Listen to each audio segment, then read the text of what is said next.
大家好，我是佳佳。我们的频道从第一部影片到现在所讲的鬼怪几乎都是东方国家的物种。那今天呢，来点洋味的好了，我们来聊聊关于西方国家的鬼怪。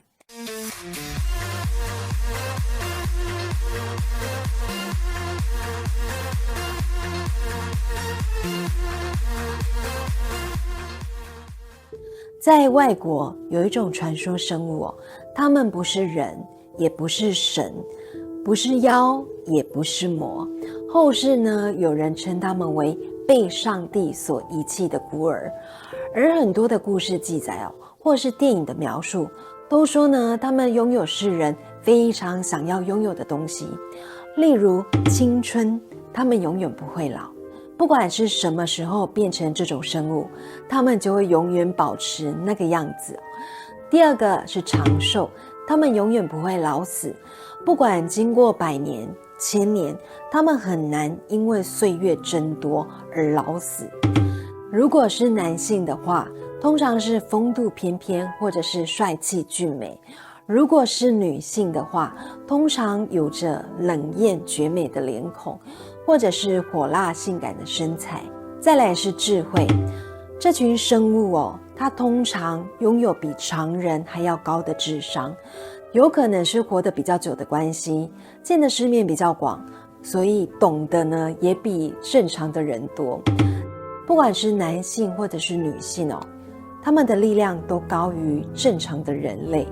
而想要维持青春、长寿、美貌、智慧、力量这些能力、这些优点，则需要一个重要的东西就是新鲜的血液。说到这里，大家应该猜得出来我说的传说中的生物呢，就是让人类害怕又嫉妒的吸血鬼。所谓的吸血鬼，你可以理解成游走的死尸，跟我们东方国家所说的僵尸有点雷同，但又有一些不同。这两者相同的是，第一，他们不是人类，最早是人，但是后来不是人，而且又不属于鬼魅。第二点呢，就是他们的主食都是鲜血，而且以吸食人血为生。第三点就是他们都不会有心跳，也不会有脉搏，更不会有呼吸，然后呢还害怕阳光。那不同的点是，第一，灵活度。吸血鬼他的身体好像跟人一样还蛮灵活的，能做出呢跟常人一样的举动，不像电影上的僵尸感觉比较笨重，然后呢僵尸给人家感觉也比较僵硬。电视里僵尸都是使用跳的方式来移动。第二点，前者的智商比较高，有的时候呢为了猎食人血还会用计谋迷惑人类，甚至呢会让有的人类愿意自动现身然后渴望成为同类。那相较于后者的印象电影中表达的方式他们多数都是看到了活人就直接跳上去抓着猛吸猛咬。那第三点就是僵尸不会变身，但是吸血鬼在传说当中它是会变身的。为了吸取美女的血液它会变成蝙蝠，然后在半夜飞到美女的房间，将睡梦中的美女血液吸干。第四点，吸血鬼的颜值通常很高，有着雪白的皮肤，立体的五官，甚至呢还透露出一点贵族的气息。而僵尸呢，在电影中的描述，他的形象通常都是黑黑的，或者是绿绿的，不然就是深褐色的，有点干巴不烂的感觉。而民俗专家说呢，有的尸体埋在比较潮湿的地里则会变成硬尸。因为电影的关系所以我们的印象中呢，会变成吸血鬼，通常都是被吸血鬼吸了血之后才会变成吸血鬼。那么你们知道第一个吸血鬼是谁吗？如果您的答案是赫赫有名的德古拉伯爵，那么恭喜你答错了。因为根据创世纪的记载，第一个吸血鬼他的名字叫做该隐。那么该隐是谁呢？如果是基督教徒应该会觉得这个名字好像很熟悉因为他就是第3个出现在世界上的人类。圣经上说呢，上帝当时创造了第一个人类就是亚当，后来呢又从亚当的身上取出了一根肋骨，创造了夏娃，并且成为了亚当的配偶。2个人生活在伊甸园中呢，过着美好的生活。但后来在蛇的诱惑下，亚当跟夏娃呢却违背了上帝的命令，竟然偷尝了禁果。而他们2个人呢，也因为这个原因所以呢就被上帝逐出了伊甸园。但是上帝又觉得他们2个很可怜，所以呢就用一些牲畜的皮做成他们的衣服。亚当跟夏娃之前在伊甸园里因为有上帝罩着，所以呢不愁吃也不愁穿，因为当时也不用穿衣服。后来偷尝禁果之后，被上帝驱逐离开伊甸园之后，日子就过得非常的辛苦。为了填饱肚子2个人就开始日出而作日落而息的生活。虽然日子过得非常的辛苦，但是呢2个人还撑得下去。后来没有多久，夏娃就怀孕了，生下了第1个儿子。这个长子的诞生呢，给他们带来了非常大的快乐，因为这个世界上除了亚当跟夏娃之外，终于有第3个人了。所以他们的内心呢，充满了感谢跟期盼，并且呢，为长子取名叫做该隐。这个意思呢，就是得了，得到的得，有着得到幸福跟希望的含义。因为当时世界上就只有3个人，一个男人，一个女人跟一个小孩。所以过没多久，夏娃又怀孕了，并且又生下了一个男孩。因为粮食不足，所以呢，让原本就不富裕的生活又更加的辛苦。在哀愁的生活下，他们的2儿子呢，取名叫做亚伯，意思呢就是虚空，你也可以解释成一口气或者是呼气的意思。据说呢，会取这个名字的意思是因为当时生下该隐的时候，他们非常的开心。但是后来该隐渐渐的长大，他们就发现呢，他的品性不太好，所以当生出2儿子的时候，他们就觉得又是儿子，长大呢应该又是另一个该隐，所以呢才取名他为亚伯。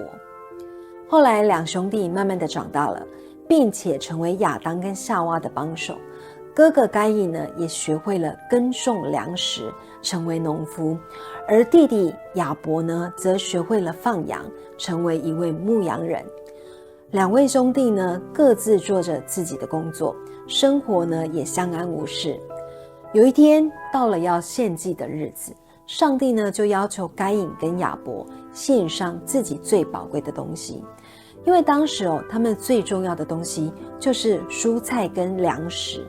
所以该隐就觉得上帝呢一定会喜欢自己献上的祭品，于是他就抢先献上蔬菜跟粮食，希望呢能得到上帝的喜爱。而亚伯呢则带着虔诚跟敬畏的心献上了羊群中头生的羊，还有羊脂油。因为头生的羊是最强壮的，而羊的脂油呢是羊最肥的地方。后来上帝看中了亚伯的人格跟他的祭品，结果没有想到上帝这个决定竟然让该隐呢产生了嫉妒跟愤怒，竟然将自己的弟弟亚伯呢约到了野外，并且在田里用一块石头砸死了弟弟亚伯。上帝呢也看到了这一切，于是上帝就故意问该隐说，你的兄弟亚伯在哪里？上帝希望该隐能够认清自己的罪，但是呢，该隐不但没有后悔自己杀了弟弟，反而还妄想欺骗上帝他就说，我不知道，亚伯又不是我在看管的。也因为这样，上帝呢惩罚了该隐，不但将他流放，而且为了要让该隐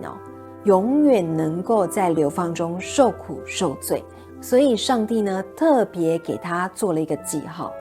就是呢不让别人杀死他。在吸血鬼的史料传说中呢，有几个关于该隐变成吸血鬼的始祖版本。第一个是古犹太传说的版本内容就是因为由于上帝的诅咒，所以呢原本是农夫的该隐竟然发现自己种的蔬菜稻果都没有办法成长，因为没有可以吃的粮食，为了活命他只能吸食其他动物的血来果腹。结果好几年过去之后，该隐发现自己竟然都没有变老，容貌呢停留在杀死亚伯的那一天。后来他才恍然大悟，原来上帝给他的记号就是要让他成为一个肉身不死漂泊于世上的孤独灵魂，要让该隐呢永生承受这种折磨。也因为这样，后来该隐呢就必须吸食活人的鲜血才能存活，而且世世代代受到诅咒，无法看见光明中的阳光，只能活在黑暗中。第二种说法是在希伯来传说中据说该隐被上帝流放之后，有一天他就漂泊到红海附近，在那边呢他遇到了夜之魔女莉莉丝，两个人聚在一起之后，该隐从莉莉丝那边学会了利用鲜血来获得力量跟魔法，从此以后他就必须吸食人血，最后呢变成了吸血鬼。而该隐呢变成吸血鬼之后，跟莉莉丝呢总共生了13个孩子，这13个小孩就是后来吸血鬼的13世族。那有人会问说，吸血鬼到底有没有女性啊？因为很多人想到吸血鬼都是男性居多，那到底有没有女性吸血鬼呢？其实是有的。最早的传说呢是在古波斯使徒一书当中有一只史前碗的雕版图，上面呢画着一个人跟一个身手分离的吸血鬼正在做着身体连结的动作。这个是最早为人所知的女吸血鬼。后来在1909年出版的亚述王朝中记载着呢，有一枚巴比伦圆柱形的印章这个印章上面刻有着女吸血鬼的图案。相传在几千年前，巴比伦有一个叫利利图的女妖，这个女妖她是以吸食儿童为闻名，但后来这个传说流到希伯来人那边之后，她的名字也由利利图改为莉莉丝，并且呢变成背叛上帝的化身。在希伯来文学中呢，传说上帝用泥土造亚当的时候，也造了世上第一个女性，就是莉莉丝。他们一起在伊甸园过着无忧无虑的生活。可是上帝呢，要求莉莉丝事事都要以亚当为主，以亚当为尊，他为卑。但是呢，具有反骨精神的莉莉丝，她就觉得呢，这是不公平的待遇。于是呢，他就跟上帝要求，希望能赐予他跟亚当平等的地位。结果没有想到，却遭到了上帝的拒绝。看样子上帝也蛮重男轻女的。所以呢，莉莉丝一气之下就负气离开了伊甸园，前往红海。而他为了报复上帝就开始呢跟野兽还有魔鬼发生了不可告人的事情，并且呢每天生下100个恶魔的小孩，所以他也被后世呢称为恶魔之母。那题外话我第一次呢知道莉莉丝这个名字是在天堂2的 online 上当时呢只觉得这个角色的外形塑造得非常的美，但是没有想到原来她在西方的传说中呢是赫赫有名的恶魔之母。当时上帝呢为了不让亚当孤单，所以上帝呢后来又取出了亚当的肋骨，创造了夏娃成为亚当的第2代妻子，并且开始繁衍后代。而莉莉丝知道了这件事之后，因为出于嫉妒，她开始不断杀死亚当跟夏娃的孩子。上帝呢为了不让她残害这些新生儿，所以呢派了3名天使到人间去追杀莉莉丝。直到呢把他逼得跳进了红海。但是莉莉丝呢是神创造的，所以并没有这么容易就死去。于是他的灵魂就在红海里漂浮着，最后呢成为红海中的夜之魔女。而最后堕落天使路西法也爱上了她，在堕落地狱的同时也将浮沉于红海中的莉莉丝一起带到了地狱。不过在犹太密教卡巴拉的经典光辉之书中呢，她则是恶魔撒旦的妻子，并且呢被世人称为诱惑人类跟残杀婴儿的女魔。犹太人呢为了保护婴儿，会在婴儿的摇篮四周呢用白色的涂料画上几个圆圈，并且为婴儿挂上护身符，而护身符上面呢则会写着上帝派遣追杀莉莉丝的3位天使的名字。在中世纪中修道士呢认为莉莉丝呢她是禁欲主义的大敌，因为她拥有着超强的魅惑力，还有曼妙的身材以及绝美的脸孔。传说见到她的男性没有一个呢不会被她迷倒的，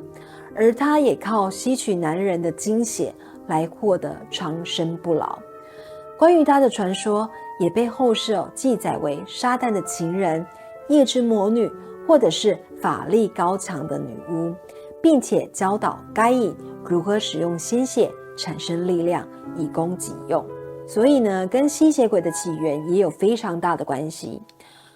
吸血鬼的传说跟人类的历史一样的古老，它在欧洲已经经历了好几个世纪，而且不同的地区关于吸血鬼的传说也有不同的特色。例如德国的吸血鬼它是以森林的女妖或者是矮人地精以及巫师的形象出现，而菲律宾岛国呢则是因为盛产蜥蜴所以吸血鬼的形象呢就成了会飞的蜥蜴，它们的身上长满了可怕的鳞片，而且会透过细长尖利的舌头来吸血。在美洲巴西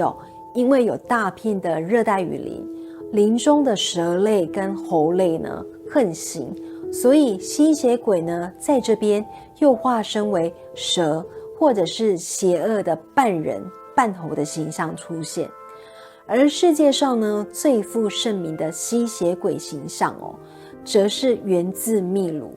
为什么呢？因为秘鲁的自然界呢真实存在着吸血蝙蝠，